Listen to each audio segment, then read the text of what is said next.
29 मार्च वर्ष 2025 ये वो समय जब शनिदेव अपने लिए राशि को परिवर्तित करने जा रहे हैं।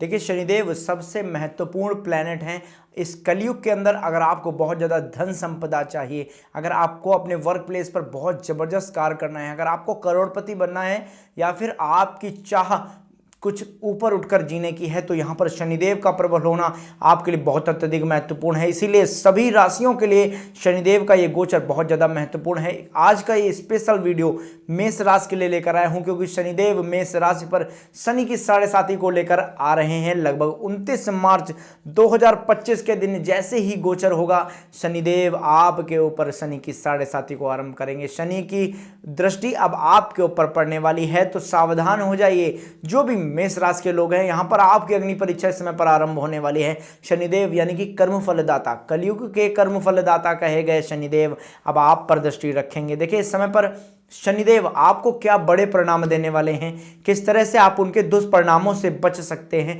किस तरह से आप अपने जीवन में बेहतर रूप से आगे बढ़ेंगे, सब कुछ गाइड करने के लिए यहाँ पर उपस्थित है आपका ये मित्र, आपका फेवरेट एस्ट्रोलॉजर आदित्य दुबे। आज आपका स्वागत करता हूं अपने एस्ट्रोलॉजी परिवार में। सब लोग सबसे पहले कमेंट करिए जय सिया राम, एक बार प्रेम से जयकार लगाइए जय सिया राम। उसके बाद इस वीडियो में आगे बढ़ते हैं। आज का ये वीडियो आपके लिए बहुत स्पेशल है। बहुत आसान शब्दों में आपको बेहतर उपाय बताने वाला हूं, जिससे कि आप शनि की 7.5 के दुष्प्रभावों से भी बच पाएंगे। अपने जीवन में आप बेहतर कर्म को करके कैसे आगे बढ़ सकते हैं, चलिए आरंभ करते हैं इस वीडियो को।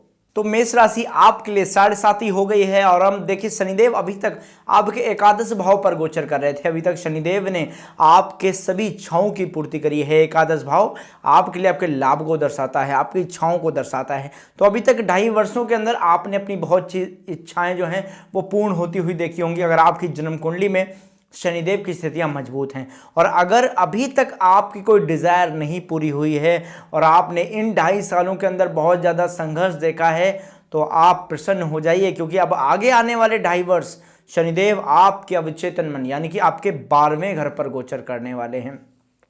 और शनिदेव जब भी आपके लिए व्यय के भाव पर गोचर करे ना, विदेश के भाव पर गोचर करे, तो ये स्थितियां कहीं ना कहीं उन लोगों के लिए बेहतर रहती है जो भी लोग विदेश में रहकर कार्य करते हैं, या जो भी लोग बहुत ज़्यादा दूर की सोचते हैं, वो जो भी लोग अपने जन्म स्थान से बहुत ज़्यादा दूर रहकर कार्य करते हैं, जो भी लोग मेडिकल डिपार्टमेंट से जुड़ा हुआ कार्य करते हैं, या फिर वो लोग जो अध्यात्म से जुड़े हुए हैं, क्योंकि शनिदेव आपके लिए अध्यात्म के कारक भी हैं और 12वां घर अध्यात्म का घर है। अगर आप बहुत ज़्यादा आध्यात्मिक हैं और शनिदेव ने अभी तक 2.5 वर्षों के अंदर आपकी इच्छाओं को पूरा नहीं किया और अब आप पूजा पाठ में आगे बढ़ते हैं, धर्म की गतिविधियों को अपने लिए आगे लेकर चलते हैं, तो जरूर इस समय आपके लिए जीवन में सबसे बेहतर हो सकता है। क्योंकि शनि की 7.5 मेहनती लोगों पर बहुत ज़्यादा दबाव नहीं बनाती। जिनके लिए भी शनिदेव बहुत प्रबल होंगे, उनके लिए ये 7.5 का प्रभाव बहुत अत्यधिक नकारात्मक नहीं होगा। देखिए, अब शनिदेव 12वें घर पर गोचर करने लगे हैं।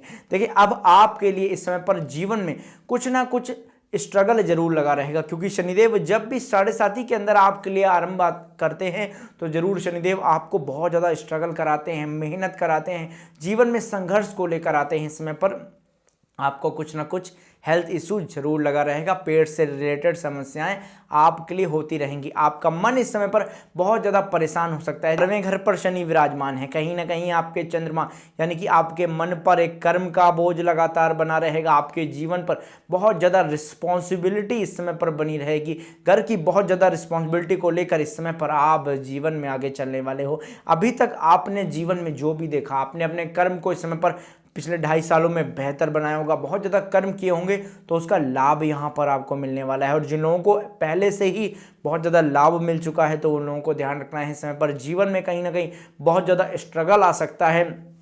काम में आपको बहुत ज़्यादा भागदौड़ करनी पड़ेगी, बहुत ज़्यादा मेहनत इस समय पर आपको करनी पड़ सकती है। देखिए, शनिदेव आपके लिए 2 भावों के स्वामी बनते हैं। शनिदेव आपके लिए 10वें भाव के स्वामी यानी कि आपके कर्म के स्वामी हैं, और कर्म का स्वामी जब 12वें घर पर बैठा हो, तो ध्यान रखिए कहीं ना कहीं आपको काम के लिए विदेश तक जाना पड़ सकता है, अपना घर छोड़कर दूर जाकर कार्य करने की जरूरत पड़ सकती है। इस समय पर आपके कुछ ट्रांसफर भी हो सकते हैं। जो भी मेष राशि के लोग हैं, खासा ध्यान रखने की जरूरत है। इस समय पर आपके खर्चे बहुत ज़्यादा बढ़ जाएंगे। इस समय पर आप बीमारी बीमारियों पर, अस्पताल पर बहुत ज़्यादा खर्च करते हुए खुद को देखोगे। देखिए अब इस समय पर 12वें घर पर शनिदेव आपको अध्यात्म से जोड़ना चाहेंगे। अगर आपने अपना मन अध्यात्म में झोंक दिया तो बहुत अच्छे समझ लीजिए आप शनि की साढ़े साथी से बच गए काफ़ी हद तक, क्योंकि देखिए जो भी हमारे कर्म हैं उसका दंड तो हमें भुगतना ही पड़ेगा। तो यहाँ पर शनिदेव जो भी मेष राशि के लोग हैं उनके लिए कर्म दंड विधान को सामने लेकर आने वाले हैं। उन्होंने अभी तक जो भी बैड कर्मास किए ना वो अब उनके सामने आएंगे और उन्हें वो दंड भुगतना पड़ेगा। देखिए इस समय पर आपका भाग्य बहुत ज़्यादा साथ नहीं देगा, कहीं ना कहीं आपको अपनी मन की इच्छाएं मारनी पड़ सकती हैं, काम के लिए बहुत ज़्यादा दूर भागना पड़ सकता है। इस समय पर आपको बहुत ज़्यादा मेहनत करनी पड़ेगी अपने काम में सफलता को पाने के लिए। अगर इस समय पर आप जीवन में बड़ी से बड़ी सफलता पाना चाहते हो तो आपके लिए 29 मार्च से लेकर 18 मई तक का इस समय जीवन में अपार सफलताओं को दिखाता है, जहां पर आप बहुत ज़्यादा धनार्जन कर सकते हो, अपनी सभी इच्छाओं की पूर्ति कर सकते हो मेष राशि। अब ये होकर रहेगा, आपने थंबनेल में देखा, उसका यही अर्थ है कि अब वो समय आने वाला है जब आप बहुत ज़्यादा बड़े धन लाभ को पाना चाहते हो। बट ये आपके ऊपर है कि आप किस तरह से ये धन को पाएंगे। अगर आप मेहनत करके सच्ची लगन से अच्छे कर्म को करके ये धन कमाते हैं तो ये धन आपके जीवन में हमेशा काम आएगा। लेकिन अगर आपने किसी गलत कर्म को साथ दिया, आपने किसी को ठेस पहुंचाई या आपने कोई ऐसा कार्य किया जो शनिदेव को नहीं पसंद या आपने ईमानदारी पूर्वक कार्य नहीं किया तो कहीं ना कहीं आप वहां पर बड़ा स्ट्रगल देख सकते हो। क्योंकि इस समय पर आपके लिए मीन राशि पर राहु देव गोचर कर रहे हैं और वहीं पर शनि की साढ़े साथी आपके ऊपर लगने वाली है। शनि और राहु का एक कॉम्बिनेशन बनेगा जो कि 29 मार्च से लेकर आपके लिए 18 मई तक बनने वाला है। शनि की साढ़े साथी के बीच ये राहु और शनि का कॉम्बिनेशन आपको काम में अपार सफलताएं दिला सकता है। इस समय पर आप जबरदस्त रिस्क को लेकर कार्य कर सकते हो। बट यही कहूँगा जितना ज़्यादा मेहनत और जितना सच्चाई से इस समय पर आप कार्य करोगे उतने बेहतर लाभ देखोगे, उतने अच्छे धनार्जन इस समय पर आपको होने वाले हैं। जो भी मीन राशि के लोग हैं, आपकी जो बड़ी से बड़ी इच्छा है हो सकता है वो इस समय पर पूरी हो, बट आपको ध्यान रखना है, आपको अपने मन को शांत रखना है। अगर इस समय पर आपने अपने मन को कंट्रोल नहीं किया तो कहीं ना कहीं आप बहुत ज़्यादा परेशान होते हुए मुझे दिखाई देते हो। तो शनि की साढ़े साथी आपके लिए बेहतर जाने की उम्मीद है। शनि की साढ़े साथी का पहला चरण है आपके ऊपर, इसलिए अवचेतन मन की स्थितियां आपके थोड़ी सी डिसबैलेंस हो सकती हैं। आप अपनी हेल्थ का बेहतर से बेहतर ध्यान रखें, अपने मन को जितना ज़्यादा मजबूत रखेंगे उतना बेहतर है। भगवान की शरण में, अपने इष्ट आराध्य कुल देवी देवता की शरण में इस समय पर आपको जाना चाहिए, क्योंकि वे ही आपकी सर्वप्रथम रक्षा कर सकते हैं कि ये शनि की कुदृष्टि से। क्योंकि हमारे जीवन में जो भी गलत कर्म हुए हैं ना, अब शनिदेव उनको हमारे सामने लाकर रखेंगे। इस समय पर आप जितने अच्छे कर्म कर सकते हैं वो अच्छे कर्म करिए, पूजा पाठ करते रहिए, जीवन में आपको बेहतर लाभ मिलने वाले हैं। शनि की 3 दृष्टियां कार्य करती हैं। शनि तीसरी दृष्टि से आपके लिए आपके सेकंड हाउस को देखते हैं, तो ये चीज़ तो आपके लिए अच्छी है, बट कहीं ना कहीं आपकी घर की रिस्पॉन्सिबिलिटी बहुत ज़्यादा आपके ऊपर होल्ड कराती है कि आपके कंधों पर आपके घर की पूरी जिम्मेदारी इस समय पर आ सकती है। जो भी मेष राशि के लोग हैं खास ध्यान रखें, इस समय पर धन से जुड़ी कहीं ना कहीं समस्याएं आपको आ सकती हैं। बहुत ज़्यादा खर्चा रहेगा तो धन का संग्रह आपके पास नहीं हो पाएगा। वाणी इस समय पर बहुत ज़्यादा स्ट्रिक्ट आपको देखने को मिलेगी, बट कहीं ना कहीं आपको ध्यान रखना है इस समय पर आपकी वाणी से किसी को भी किसी प्रकार का दुख नहीं होना चाहिए। अगर ऐसा होता है तो उसका भुगतान को भी आपको करना पड़ेगा। अपनी वाणी को इस समय पर बहुत ज़्यादा निर्मल बनाएं, बहुत ज़्यादा कोमल बनाएं, जिससे कि दूसरा सुनकर उसको मोहित हो जाए। अगर उस वाणी से किसी का दिल दुखा तो आप परेशान होंगे, ध्यान रखिएगा। शनि की 7वीं दृष्टि आपके लिए आपके छठे भाव पर पड़ती है। छठा भाव रोग ऋण शत्रु का भाव है, तो कहीं ना कहीं शत्रु इस समय पर आपके ऊपर हावी होना चाहेंगे। बट अगर आप अध्यात्म से जुड़कर चल रहे हैं, क्योंकि आपका मन इस समय पर थोड़ा सा परेशान रह सकता है, आप बीमारियों से घिरे रह सकते हैं। लेकिन अगर इस समय पर और खासकर वर्किंग प्लेस में, ऑफिस पॉलिटिक्स इस समय पर मेष राशि के लोगों को खासा रूप से देखनी पड़ सकती है। लेकिन अगर इस समय पर आपने स्वयं को अध्यात्म के भाव पर समर्पित कर दिया, अगर आप अध्यात्म के पथ पर आगे चल पड़े, अपनी चेतना को जागृत करने की कोशिश की, तो ये समय पर आप जीवन में सबसे बेहतर लाभ देखेंगे। कोई भी पॉलिटिक्स आपके सामने नहीं चलेगी। जितने शत्रु आपको हराने आएंगे ना, वो स्वयं हार कर जाएंगे, ये गारंटी देता हूँ।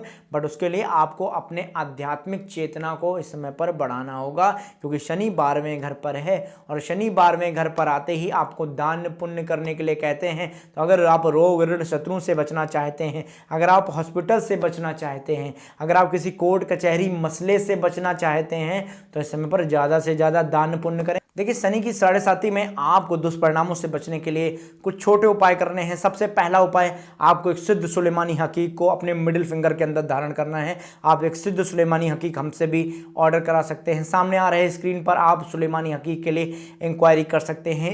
इस शुद्ध सुलेमानी हकीक के कारण आप अपनी ऑफिस पॉलिटिक्स से बच सकते हैं, किसी भी शत्रु से बच सकते हैं। यह आपकी आध्यात्मिक चेतना को बढ़ाता है, यह आपको नज़र, रोक टोक, बाधा लगने से बचाता है। कहीं ना कहीं इस पर जो एनर्जी दी गई है उससे आपकी आध्यात्मिक चेतना बढ़ेगी और आप अपने कोर्ट कचहरी के मसलों से बच सकते हैं। ये शनि राहु केतु के दुष्प्रभावों से आपको कम करता है, गलत एग्रेशन आने से आपको बचाता है। ये शुद्ध सुलेमानी हकीक आपके जीवन में आपको बहुत ज़्यादा कारगर साबित हो सकता है। सिद्ध सुलेमानी हकीक को धारण कर आप लगातार भगवान शिव की सेवा करें। जितना ज़्यादा हो सके आप बड़े बुजुर्गों की, अंधे लोगों की, या फिर जो अनाथ आश्रम में बच्चे हैं उनके लिए कपड़े दान करें, और ज़्यादा से ज़्यादा हो सके तो खाना दान करें। जितना आप अन्न दान करेंगे उतना शनिदेव आपसे प्रसन्न होने वाले हैं।